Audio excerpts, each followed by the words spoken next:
Number 1 Baylor, newly minted number 1 Baylor, immediately getting tested with that new distinction, taking on the West Virginia Mountaineers on the road.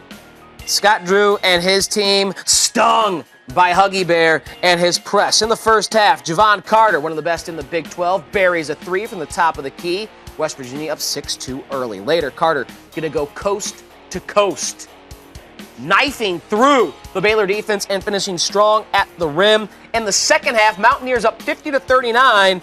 Nathan Adrian, shot fake, drive left, finish right. Later, Adrian is going to pop himself out about 5 feet beyond the arc and knock down a 3. He finished with a game-high 22 points.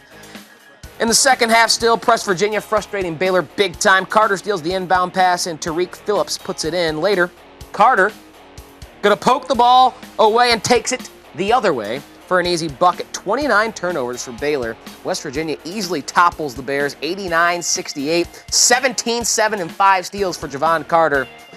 This isn't the first time West Virginia has upset a number 1 team. You may remember January 12th of a season ago.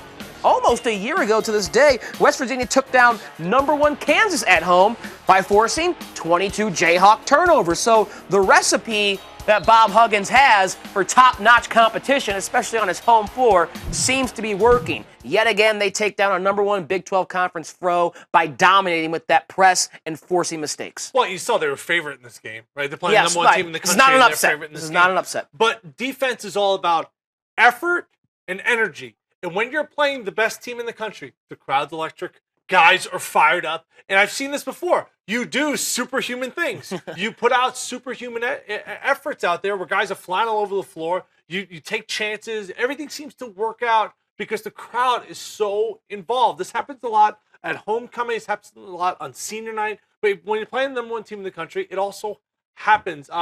It's hard to simulate what West Virginia does. I think the best way to do it is put an extra guy out there in practice. But Baylor was not playing its best basketball going into this game.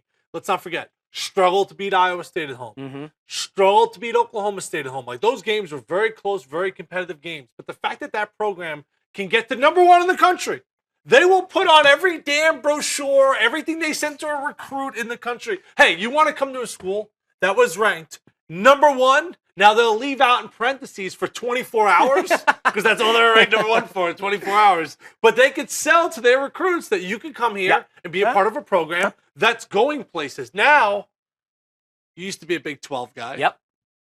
Kansas has dominated it. 12 straight Big 12 championships. Unfortunately. Trying to chase down the great UCLA teams. John Wooden, those teams won 13 straight Pac-10 titles. Pac-10 titles.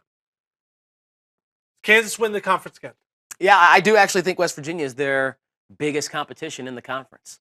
West Virginia has athletes. They have a good coach who can match X's and O's with Bill Self. I do think Kansas you have to regard as the favorite. But West Virginia showed me something in this game. I mean, I think they're the better team in Baylor. I think if this was a neutral site floor, they would have won this game as well. Maybe not by 21 points, but by 5, 6, or 7. But Kansas is, I hope they don't. I don't want to see them win a 13th in a row, but I would have to bet my money if you had a gun to my head on the Jayhawks begrudgingly.